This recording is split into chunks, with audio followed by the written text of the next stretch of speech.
राजा भोज इतिहास में दर्ज एक ऐसा नाम है जिनसे जुड़ी कहावत कहाँ राजा भोज और कहाँ गंगू तेली खासी प्रचलित है। पर क्या आप जानते हैं कि इसके अलावा भी ऐसे कई पहलू हैं जिनकी वजह से उनका नाम भारतीय इतिहास में स्वर्णिम अक्षरों में लिखा हुआ है। वो पहलू क्या हैं, आइए जानते हैं। राजा भोज महाराजा विक्रमादित्य के वंशज थे। राजा भोज का जन्म कहाँ हुआ, इसकी कहीं सटीक जानकारी तो नहीं मिलती, लेकिन माना जाता है कि वे 980 ईस्वी में महाराजा विक्रमादित्य की नगरी उज्जैनी में पैदा हुए थे। इस लिहाज से उन्हें राजा विक्रमादित्य का वंशज भी कहा जाता है। उनके पिता राजा सिंधु राजा धार राज्य के शासक थे। कहते हैं कि भोज महज 15 वर्ष के रहे होंगे जब उन्हें राज्य की बड़ी जिम्मेदारियां सौंप दी गई थी। बाद में जब वे 1018 ईस्वी में परमार वंश के राजा बने तो उनके अंदर पश्चिमी भारत में एक साम्राज्य स्थापित करने की चाह जागी। इसके लिए उन्होंने कई राज्यों से युद्ध लड़ा। इसी क्रम में 1018 ईस्वी के आसपास उन्होंने इंद्ररथ को पराजित किया था। आपको बता दें कि इंद्ररथ कलिंग के गांग राजाओं का सामंत था। इसके बाद उन्होंने राजस्थान के तत्कालीन राजा चाहमान वीर्यमान को भी हराया। इसके अलावा भोज ने गुजरात के चालुक्यों से भी दो हाथ किए थे। युद्धों का सिलसिला यही नहीं रुका, वे इसी तरह लगातार अपने राज्य के विस्तार के लिए लड़ते रहे। उनका शासनकाल 1060 ईस्वी तक रहा। प्रजा व धर्म के प्रति असीम स्नेह। राजा भोज की महानता इस कदर बढ़ गई थी कि आगे चलकर राजाओं को उनके नाम भोज की उपाधि दी जाने लगी। चूंकि वे कला प्रेमी आचरण के शासक थे, इसीलिए उन्होंने अपने शासनकाल के दौरान कई ऐतिहासिक मंदिरों, इमारतों और शहरों का निर्माण कराया था।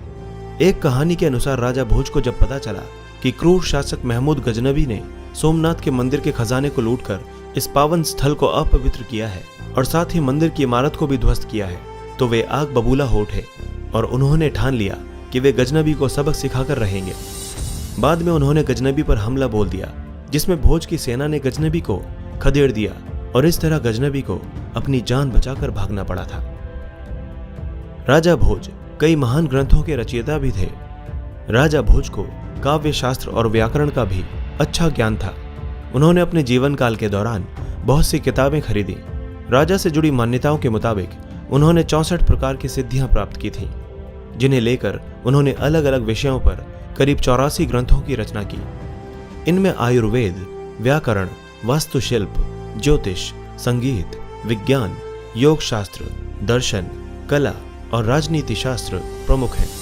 इसके साथ साथ सरस्वती कंठाभरण, सिद्धांत संग्रह, राजकारदंड और विद्या विनोद जैसे ग्रंथ भी इन्हीं की देन है। अपने शासनकाल के अंतिम समय में राजा भोज को युद्ध में पराजय का मुंह देखना पड़ा। एक युद्ध के दौरान राजा भोज पर गुजरात के राजा चालुक्य और चेदी नरेश की सेनाओं ने एक साथ मिलकर हमला कर दिया था। हालांकि इस युद्ध में भी राजा भोज व उनकी सेना बड़ी बहादुरी से लड़ी, मगर भाग्य ने उनका साथ नहीं दिया और वे इस युद्ध में हार गए। इस तरह अपनी हार के कुछ समय बाद राजा भोज की मृत्यु हो गई। राजा भोज के नाम के साथ कहाँ राजा भोज और कहाँ गंगू तेली वाली कहावत अक्सर लोगों की जबान पर आ जाती है, जबकि सच तो यह है कि इस कहावत में गंगू तेली से तात्पर्य गांगेय तैलंग से है, जो दक्षिण के राजा हुआ करते थे। आपको बता दें कि ये वही राजा थे जिन्होंने धार नगरी पर आक्रमण किया था, मगर बुरी तरह हार गए थे। ऐसे में लोगों ने उनका मजाक उड़ाने के लिए कहा था, कहाँ राजा भोज और कहाँ गांगेय तैलंग। बाद में आम लोगों के बीच गांगेय तैलंग की जगह गंगू तेली ने ले ली और यह कहावत प्रचलित हो गई।